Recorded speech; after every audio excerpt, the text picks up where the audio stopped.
Welcome to Equal Entertainment. I'm Tracy E. Gilchrist. Let's pick back up with actor Parvesh Cheena about this year's Oscars and its representation, his role on The Mandalorian, and more. We talked about the Oscars before we started Yeah, officially today, and so much of the Oscars now is discussing inclusivity and diversity in storytelling. And you're someone who's been at this a long time. I would really love to hear how things have changed for you at the yeah. intersections of your identities as an Indian American and a gay person um, since you began your career, and what it's been like for you now. I did my first movie, Barbershop. I filmed Mhm. it in 2002. Like I want to say like that January. Um, we didn't even go to a family trip to India in December of 2001 because of that little 9/11 that Ah, happened. right. And it became a shift. I was that kid in college at Roosevelt University in Chicago. I had four piercings. I had purple and red hair after doing like a modern version of the musical Hair. And after 9/11, One of my I favorite remember like things. right, I remember our acting teachers saying like, Parvesh, you might want to take out the piercings. You're going to be playing terrorists for the next decade. And I remember being like, shocked for a second, but then also like practically, like, you are right. They're Mhm. not going to be casting brown people as like, I'm not going to be able to play the gay 20 something college kid. I'm going to be, this stereotype of what America thought of Manasa folks, the Middle Eastern, North African, South Asian folks. Like, I look a little different than my fellow East Asian cousins, right? Like we are just brown in a sense. When I started, like Barbershop and Barbershop 2 were my first two big breaks during college. I had a scruff so I could play older, and we did the accent because convenience store owner 2000-ish, you're going to have an accent, right? That's perception. Outsourced, I got when I was 30, so TV, big break, but still playing an Indian character from India. Between 2010 to now is when we finally had this shift of awareness because more people who look like me started getting into the writers' rooms, started producing, started becoming agents, and were execs. So the green light, the stories, the dramaturgical stuff of my life was no longer on the actor to explain and define. I had other people to advocate and push for me and people who look like me. And that's why now we're getting stories where I can play gay married dads in their 40s because like, yeah, that's what I would be, an openly gay Indian American man partnered, like, I don't think we're gonna have kids, but never say never. But like, I'm playing more parts closer to who I am than I ever have now in this decade than I ever have in the past. So that's where I see the future going. And again, not just Indian Americans, kids who were born here in the 70s and 80s and 90s like us, but also gay, also having sexual family lives. For us brown folks, like my best friend Danny Pudi and I talked about this. There'd be one. We had Danny on Community. We had Mindy Kaling on Office at the time. Aziz was on 30 Parks and Rec.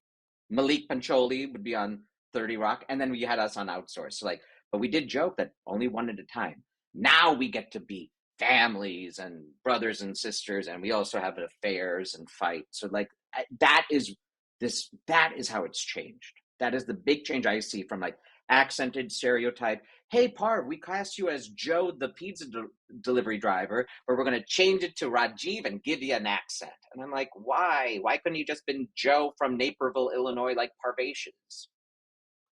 So Wow. it's changing. It is Yeah. changing for the better. It absolutely is.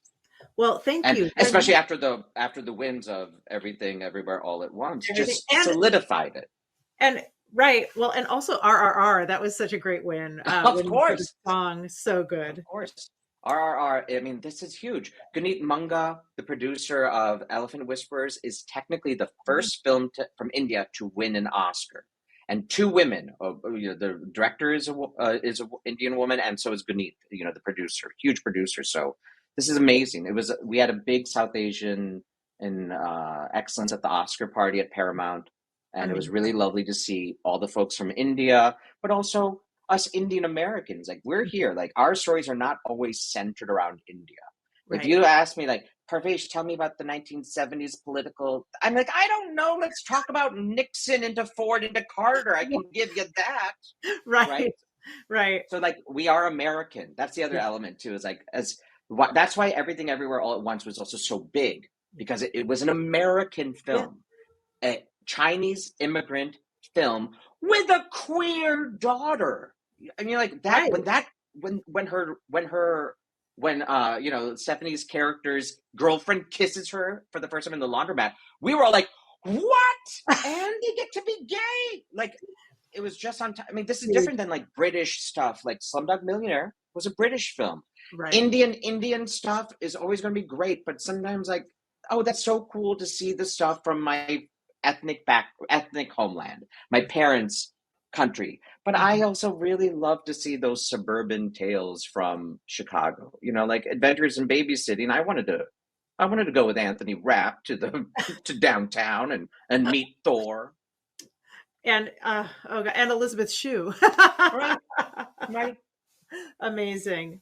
Well, Parvesh, before we, wrap up, I do wanna Yeah. just ask you, 'cause you're a producer on, History of the World, right? Part 2? I I actually got to just be an actor on it. I got to act Okay. and play. So that No, was no, wrong. I knew you were an actor, but I had read someone said you were a producer as well. So, no. It but might what just be perceived that I'm a producer because I'm doing a lot of social media right now. My goodness, I apologize to everyone if I'm like really annoying right now. I'm taking something. I'm learning from the kids, like the Yeah. humility and the humbleness of, like, like some of us Indians. I will say this. I feel like it's a very Indian American slash Midwestern thing to not, don't, okay. Like, when they call your name, I'm always like, yeah, yeah, yeah. Here, I did the half stand and wait. Like, move on to the next person. It is that I thing. Like, know. we are not supposed to brag about our stuff. Mhm. But I'm pretend that I'm like an influencer with abs and I'm 22 and I'm just promoting everything online right now. I love So I it. apologize. No, no, But no, no. I wanted to just an just ask actor. you, what was it like to be on I did the junket for History of the World with Wanda and Pamela Adlon, uh, Oh yeah. and I got to ask people about, you know, kind of carrying on Mel Brooks's humor a little bit, and, would you just talk a little bit about what that was like for you? This was just another gift of a job too, and to work with, like, Kumail's great, and but Saryu Blue I've known for years, like text buddies, like, what are you wearing to the premiere, that kind of friend. And this was fast. Like, we're used to improv and sketch, we get it, like, go fast. Like, I think we filmed our Kama Sutra sketch maybe in 2 hours tops. That was Tops. so funny. Oh my Isn't that god. fun? And the Funny. humor of Mel Brooks is Mhm. innocent sometimes. Yeah. It's not so cruel, and it's not so, like, it's political, but it is gentle. I don't Mhm. know why. Like, he's got this deft way about it that Nick Kroll, um, Wanda, and oh my gosh, I'm forgetting Oh, the other one, the third one, I Ike know, my Barinholtz. brain is They really, yeah, they really, I think, honored Mel yeah, with that kind of work and humor. And I loved it because jokes that can be faultless or blameless are fun to do. And yeah, so that was really fun to have three, you know, South Asian Desi folks playing together with no accent. Like, yeah. oh my gosh, we finally crossed over that we can do things from a time period without doing the accent. Like, when you hear like New York accents in a caveman comedy, we're okay. We Right. get it. We get it. So it was really Amazing. fun and such an honor to be associated with the Mel Brooks project. Of course, yeah. I love it. I very much enjoyed it, so thank you for that. Oh, thank Also, you. you were the character on The Mandalorian. Would you talk a little bit about the Star Wars universe? Yeah, I had to sit on that. I had to sit on the Mandalorian. Oh my gosh, I wish I could. Sorry, Pedro Pascal, just hot, hot, hot. I had to be quiet about my Mandalorian news, and I even actually I spilled the beans at Sundance a bit because Daisy gets a lot of Star Wars questions, so I was trying to, Yeah. like, diffuse it a bit, and I just spilled, and I just remember people being like, are you allowed to share that? And I'm like, I don't know. But like, I play a droid Yeah. who looks like C3PO. I think they're calling him Copper. That's the pet name.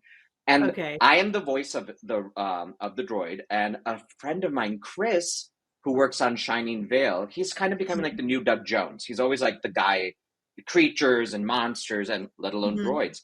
He physically is my droid, and so it's nice to know that we together made this character, and I love it. it was insane. It was very insane.